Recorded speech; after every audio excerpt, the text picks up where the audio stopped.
নদী খনন ও উপকূলীয় অঞ্চলে টেকসই বেড়িবাঁধের দাবিতে গাছা সমিতি ঢাকা ঢাকাস্থ তালা সমিতি ও কপোতাক্ষ ত্রাণের উদ্যোগে আজকের এই মানববন্ধনের সম্মানিত সভাপতি ও উপস্থিত বিভিন্ন সংগঠনের নেতৃবৃন্দ, সাংবাদিক ভাই বোনেরা, আসসালামু আলাইকুম।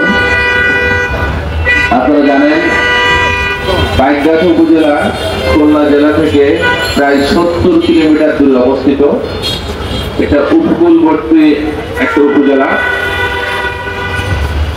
আমাদের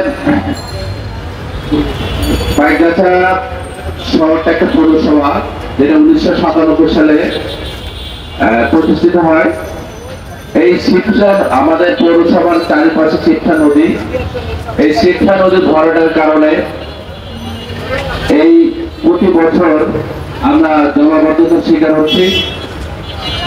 এই জলাবদ্ধতার কারণে গাছা পৌরসভার জনগণ এবং আশেপাশে ইউনিয়নের জনগণ অনেক দুর্ভোগের শিকার হচ্ছে।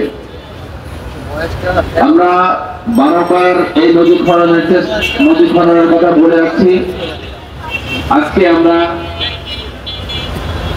ঢাকায় জাতীয় প্রেস ক্লাবের সম্মুখে এই নদীর পুনঃখনন এবং গাছা উপজেলার উপকূলবর্তী অঞ্চলের যে বেড়িবাঁধগুলোর স্থায়ী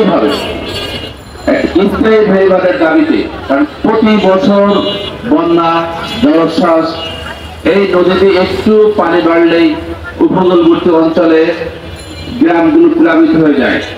প্রতি বছর আমরা যারা ওখানে বসবাস করি, মানে এক প্রকার প্রকৃতির সাথে যুদ্ধ করে আমাদের বসবাস করা লাগতেছে।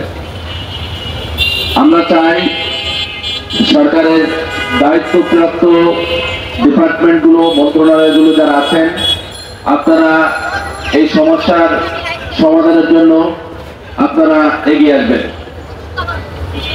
গাছা একটা মানে জেলা শহর থেকে অনেক দূরে, যার কারণে অনেকটা আমরা অবহেলিত উন্নয়নের দিক থেকেও। আমরা চাই আমরা যারা ওখানে বসবাস করি, আমরা যেন প্রকৃতির সাথে যুদ্ধ করা না লাগে। আমাদের নদী খনন, খাল খনন যদি এগুলো পুনরায় করা হয়, তাহলে আমরা জলাবদ্ধতা থেকে বাঁচবো, আমরা স্বাভাবিক জীবনযাপন করতে পারবো। এবং আমাদের বেড়িবাঁধগুলো যদি স্থায়ী বেড়িবাঁধের রূপান্তরিত করা যায়, তাহলে প্রতি বছর যে দুর্যোগের মোকাবেলা আমাদের করা লাগে, সেটা আর করা লাগবে না।